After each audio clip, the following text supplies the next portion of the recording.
So, welcome to Footprints in the Market. Today we've got a very special guest. We've got Kate Marsden, who is the CMO of Yaspa. Thank you so much for coming on, Kate. Really, really appreciate it. Oh, you're very welcome. Thank you very much for having me. I'm looking forward to this.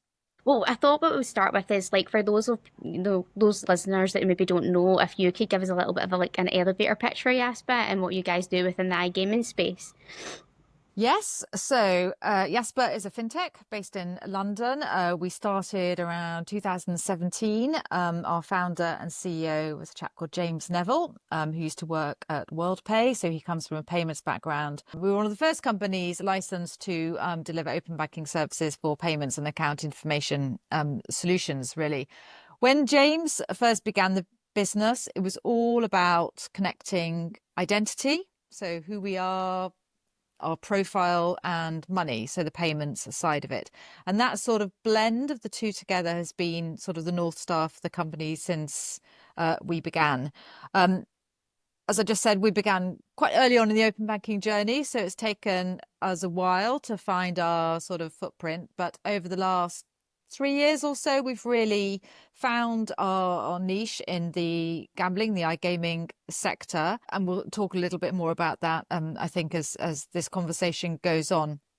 But now iGaming clients fulfill the majority of our customer base. So it's a market we're very familiar with. Quite new to me. I come from a tech background, but so this has been a eye-opening industry to be part of. But yeah, so that's where we are. We started in 2017, last 3 years or so in the iGaming sector.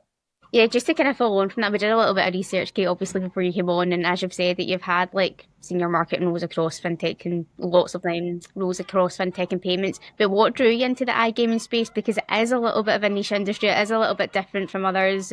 What kind of excited you about that? Well, firstly, so there's two sectors. As a supplier, this is often the case. You're working in tech, you're working in payments. So that in itself was new to me. I've worked for my whole career in tech generally. I began at the Financial Times in the first dot-com boom when they were first building FT.com. And at the time, this was the beginning of the internet. Nobody really even knew what the internet was going to mean to the world and to the world economy in the future. Payments felt a little bit like that when I first joined about 3.5, 4 years ago. And the open banking facility that we were discussing had so many use cases, so much applicability, and yet no one was quite sure how it was going to roll out, how consumers were going to adopt it. So that, to me, was really exciting because it'd been a while since I'd been in something quite as interesting as that. We're also dabbling in crypto space as well. So there was a lot to learn still, even at my great age. But, there was still really new stuff that was really interesting and you weren't sure how it was going to play out. As we found our customer base in the iGaming and the gambling space, that was also completely new, but also very old-fashioned, actually. So in one respect, you're working in payments, which is very much at the forefront of technology and the opportunities of what you can do with it, and yet you're selling into an industry that has been around for people have gambled for thousands, millions of years is human nature, and that's not going to change. But it was an industry that's very dependent on networks and personal relationships and the types of marketing that typically we would have been doing for online businesses, very sort of software based, we just simply weren't applying. It was all about events and networking and eyeballing people and building relationships and building trust. And actually that's been a really, really lovely space to be marketing in. Very, very hard to attribute success to, but very nice to work in. Yeah. I think that probably kind of ties in with my next question was that, like, back when I first started within the iGaming space, it was like 15 years ago. So it was always really, really competitive. See, from like the operator and affiliate side, there was all these kind of brands that were kind of pushing each other along, but it wasn't quite as competitive, see, within like the supplier space. And what I've noticed, especially within maybe like the last 2 or 3 years with payments and equally compliance, that things are getting a little bit more competitive than what they used to be and evolving quite quickly. So how are you sort of positioning Yaspa to kind of like stand out within that iGaming industry that is quite saturated at times? There are lots of payment suppliers, and you can see it sometimes if you're in an iGaming lobby.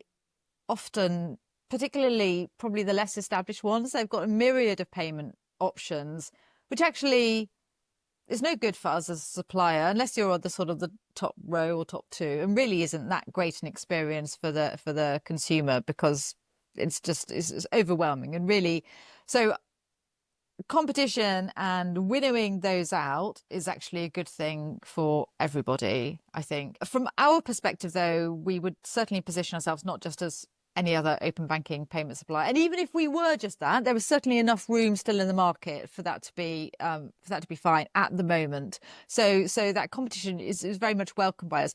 But to come back to this blend of payments and identity, it's the identity stuff and what we're doing with the data we can get from open banking, as well as the payment side, that has enabled us to really differentiate ourselves and build this. We're building this sort of doing lots of work in the safer gambling area because of the identity component that we can pull in all of this data that helps deliver insights back to operators. So certainly our differentiator amidst all of those payment suppliers into the iGaming space would be the work that we're doing on responsible gaming, positive play, using the data you can get from open banking to deliver a really, really positive user experience for the player, and also help operators meet all their regulatory obligations and so on. I think when you first started, Kate, it wasn't called Yaspa, it was called something else, right? Was that your first sort of like strategic priority when you kind of came in as CMO, and why did you choose to do that? Yeah, so the company was called Citizen, which James and his founding team had decided on, again, because of this identity bit, this idea of a citizen who was, or that the data that we could harvest about somebody could create a citizen with a digital footprint that would help people working with them to respond, to understand them in terms of risk level and opportunity, and deliver a really personalized service. So that was what, there was a logic behind being called Citizen. From a marketeer's perspective, it was an absolute disaster. So obviously you have citizen watches, so you've got a massive consumer brand. So if you're trying to do any sort of just general consumer PPC marketing or whatever, you really get buried on the citizens. There was also in the US a Citizens Bank. Yep. And the more we do sort of work globally, you're obviously going to come into conflict with that. It was a generic name. So one of my big objectives really over as we started to establish ourselves was we had to bite the bullet. We kept putting it off. It's a horrible thing, rebranding anyway, and changing the name and changing it so fundamentally. But finally we decided, okay, we're going to bite the bullet before we get any bigger and it becomes even harder. We spent about 6 months working on this project. It was exceptionally painful. We were doing it at a very low budget, but what we've come up with is a lovely, and James, my boss, was like, oh no, we need to have 2 syllables, have a .com. I mean, the .coms when I first started working in the internet about 25 years ago, all the .coms have been hoovered up, but we managed to get a name that was punchy and has a .com, and it uses the letters from PAY, from pay, from ASAP. So it pulls in the sort of speed and payment side of things. And it's really gratifying and satisfying to have a brand name that we can own and put our stamp on. So yeah, no, super pleased. I think Got the there in thing the is end. as well is like people become quite emotionally attached to their brand names, even if it isn't, the right strategic choice. Like even from our side, when our job is like to rebrand and create digital identities. I remember when we rebranded our business, and it was such like a long process, because even though I knew that it was the right thing to do because it was mine, I had this emotional attachment, and I was like, I'm not quite sure if I'm ready to make that leap. Yeah, it's not something you go into lightly, particularly as the founder. Absolutely, it's his. This whole company is still his baby to some extent, and part of the founder's journey is to, as the company matures, is to slowly detach yourself from it and trust the people within the team to make the best decisions for the future of that company. But eventually, and that was why it took time even to get that head steam up to say, okay, now we're going to do it, and let's put some real effort into making it happen. I had hired a guy maybe 6 months ago into the marketing team, and he's so fed up with me repeating this story, but I love it. But he said he probably wouldn't have joined us if we were still called Citizen, Wow. because it didn't have that sort of differentiator, that Right. that different, that was just on the name. So at that point I was like, oh, That's great. Okay, that's justified the whole thing. But even though, and actually this was the guy I had worked with in a marketing team 20 years before. So we knew each other. He knew me, we knew how we worked with one another. So there was a degree of familiarity, but the name of the company absolutely mattered in positioning us as a fintech or a company doing something interesting or something, wanted to be pioneering or being unique, all of those sorts of things. And it was just, really gratifying to get that feedback. That's really interesting. It's given you the validation you've needed now, Kate, as well. You've said it was all Yeah. worthwhile. So you've been attracting talent. Yeah, exactly. In terms of like the marketing side, I'm guessing that you guys are more like B2B rather than B2C in terms of what the marketing efforts that you put out there. And iGaming can be a little bit trickier to engage from the B2B side. What sort of channels or tactics have kind of been most effective for you guys so far? Has it been like PR, award submissions? How have you kind of gone about building the brand? When we first started, we had negligible marketing budget and we had very few customers, but it turned out that we were very good at award submissions and award wins. So even when we had very, very few, active customers on the ground, actually the stuff that we were doing with them, because we valued them, we needed those customers so much. So we were working very hard in ensuring that their relationship with us was super positive. Because of course in payments, the benefit comes from that long-term relationship. You can have a sales cycle with an operator, so you can sign a deal, but actually that is only the beginning, because we make our money when players deposit or withdraw money through those operators. So signing the deal in itself is only the beginning of the journey. So we have to be collaborative and we have to really want that operator to be a success. Building those relationships right from the start, and in many cases, as we've often done, tweaking the tech, making sure that it works for their particular use case. We would do, because we needed them to be successful. But that also gave us loads of nice material for award submissions as well. So it was all good. Everybody sort of won from that. So we certainly looked, we made a deliberate effort to look as big as we could and to shout about our successes as loudly as we could.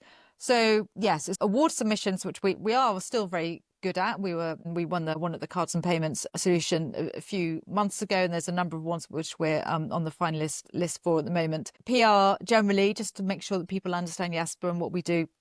And also, as I said earlier, just a lot of events and networking and getting out there.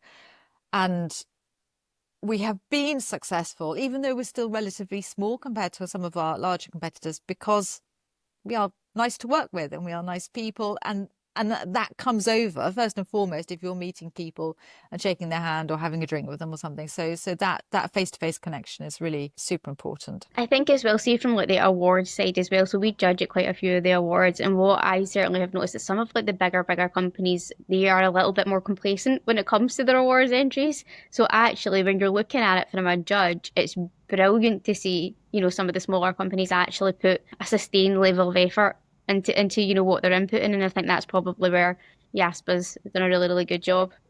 Well, thank you. And we really would do that. Sure, sometimes they often ask very similar questions, or you might be saying, okay, here's another one and where we're going to talk about safer gambling. But actually, it's a waste of everybody's time unless you are tailoring it to the questions or the particular line that the judges want to, are asking about. So we still, even though we've now got a good track record at doing this, and it's easy just to roll them out, but you don't want to be doing that. You wanted to make sure that you're asking the questions and you're writing in a sensible, logical way, often explaining some quite complex technology in a way that the reader is going to be able to understand and appreciate the benefits or the innovation of it. So I hope that we will continue to do this. Yeah. I mean, our positioning generally has been about positive play and wanting operators and gaming companies to see the benefits of using Yaspa, not just as a payment method, but also in terms of how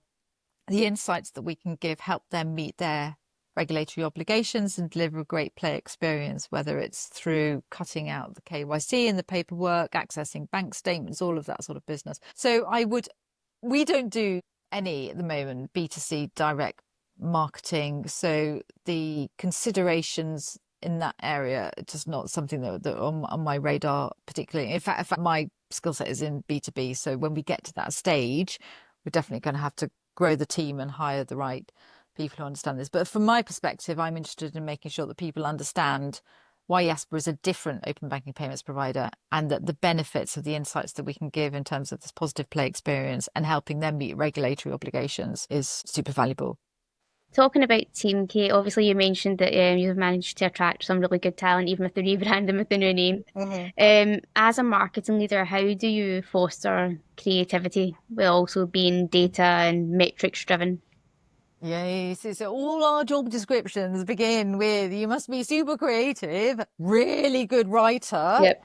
and really good on a spreadsheet. And again, when I joined and we were super tiny, I was doing most of this. And because I've done it for 1,000 years, I could do it quite intuitively. As you scale, you obviously having more specialists in different areas. We just hired a graphic designer. So the creative side is absolutely her baby. But actually, she was a fabulous hire because she's also interested in the business. And she's not just there about creating great assets. She really wants to understand how the product works, how our sort of our wider marketing strategy. So I have no great answer to this other than just trying to make sure that people we bring into the team understand the expectations and can see the benefit of working for a really fast growing company. We were 15 people when I joined. We're now about 55. Wow. And we'll be looking at, I don't know, 70, 80 by the end of this year. It's growing really, really quickly. So you have to be very fast, very adaptable, very agile, thinking on your feet. And the point is being able to relish it when new things happen or new stuff gets thrown at you, or having to sort of dive deep into the weeds and yet have a strategic view, because that is the nature of working for a company that this is this size and growing at this speed. But it's also super exciting. So for people who find that a bit like unnerving or scary, then actually they're not the right fit for this particular role at this point. It's somebody who's going to see the opportunities that they can get from it. So that's the difference, really, just making sure that that you're getting someone having explained how the company is working, where the company is going, who's really going to relish that rather than just be a bit daunted by the chaos. Because it is an opportunity for everybody. It's an opportunity for people to thrive and really enjoy it and show that they can make a difference. And that's what I really want to make sure that my team feel that they can do. Especially in iGaming, because it's also irrespective of the company dynamic and hierarchical structure, like that iGaming space in itself is so fast moving and it is so exciting, and it's also so chaotic. So I think you're right that it also just takes probably a certain type of person that wants to be part of that and who wants to go to all of these events and do these kinds of things. Yeah, absolutely. I know so the features of the iGaming combined with the payments thing, certainly suits a particular type of individual who's going to see the opportunity to be able to take advantage of them. It's not for the faint-hearted, and it's not for someone who wants an easy life. So it's definitely not. I feel I've aged quite significantly since I started in iGaming. I always I use the analogy to my husband. I was like, it's like being prime minister when somebody looks like really really young when they start, but then at the end it's just completely opposite. I feel like that's what it's like.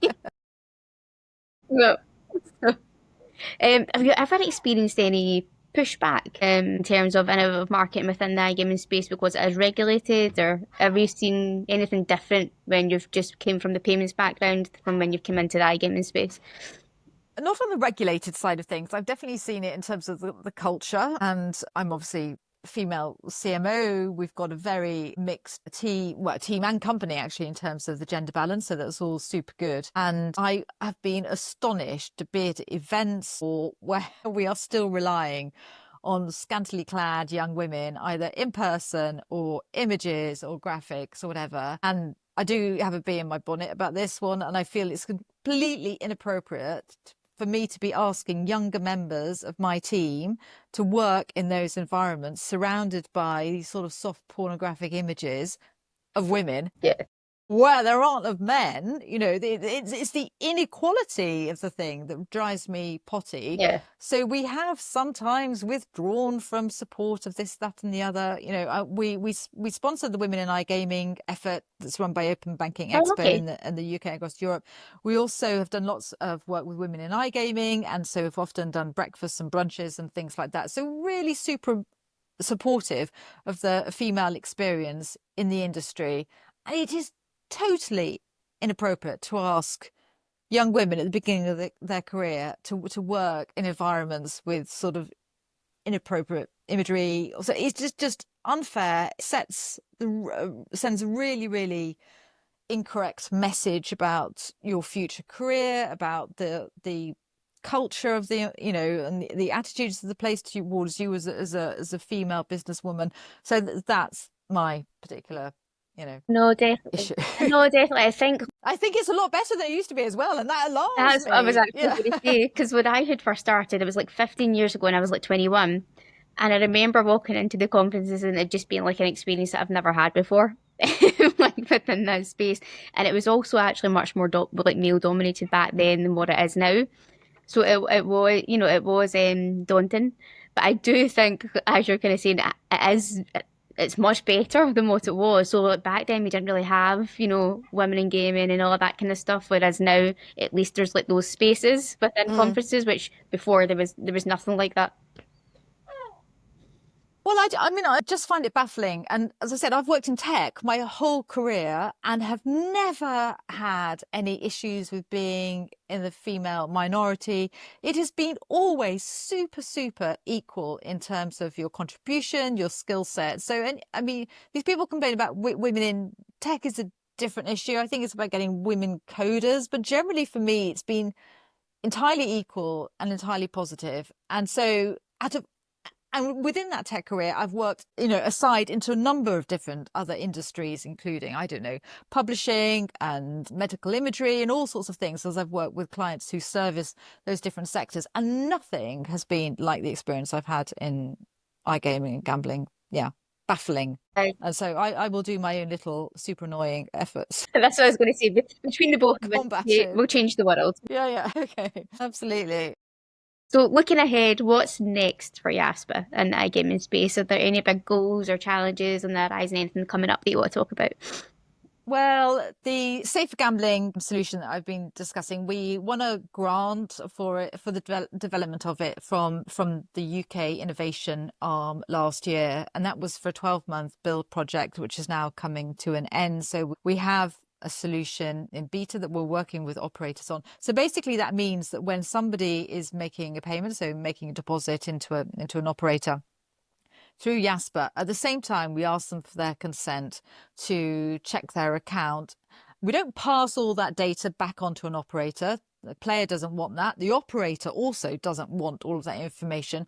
But what we're doing is using AI and machine learning to analyze that information and deliver a sort of risk level back to the operator. So without having to see all the nitty gritty of everything, unless you can supply virtual bank statements if they want, which sometimes can replace having to do it by paper. So that's also a good thing.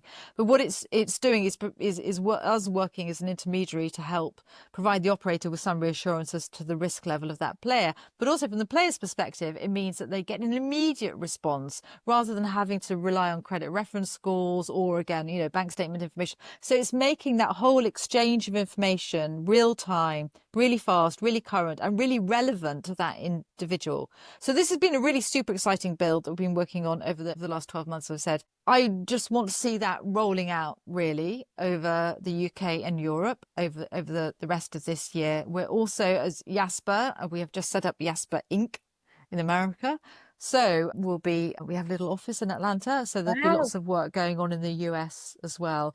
Now, and that in itself is going to be a whole new kettle of fish, because obviously that, state by state, different regulatory stages, Yeah.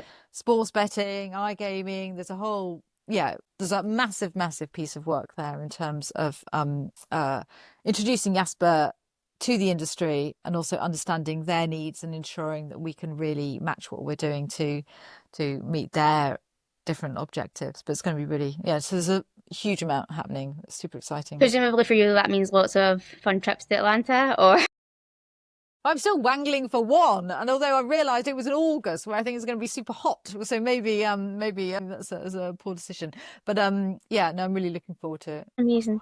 Well, thank you so much for coming on, Kate. We're just going to finish up with one last question, and it's always the one that kind of makes our speakers pause a little bit. But what we wanted to know from you is what would be your footprint in the market? So, what legacy would you hope to leave within the iGaming space for Yaspa? I would really love Yaspa to be one of, if not the payment provider of choice for operators and for players.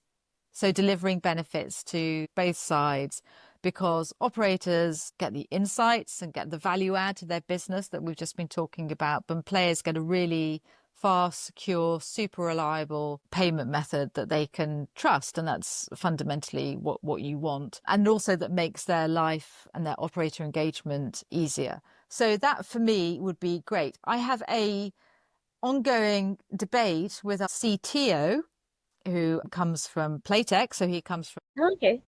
from the industry as well, about whether or not we are a tech-led company or a marketing-led company. And he says marketing-led in a sort of kind of sniffy way, like that's not a good thing. But I'm like, okay, but we're celebrating your technology. We are a fintech. You know, technology is the core and fundamental to everything that we're doing. But I think if we can be strong in the tech and in the marketing, the positioning, the presentation to the industry, the relevancy of our comms, then that surely is good for everything, and it's better than the sum of its parts. So that is what I would like to make super successful. Amazing. Thank you so much for your time, Kate. I really, really appreciate and coming on. It's been amazing speaking to you. And hopefully we can catch up at one of those women in gaming events and then change the world. Absolutely, Sharon. It's been an absolute delight. Thank Really you. lovely.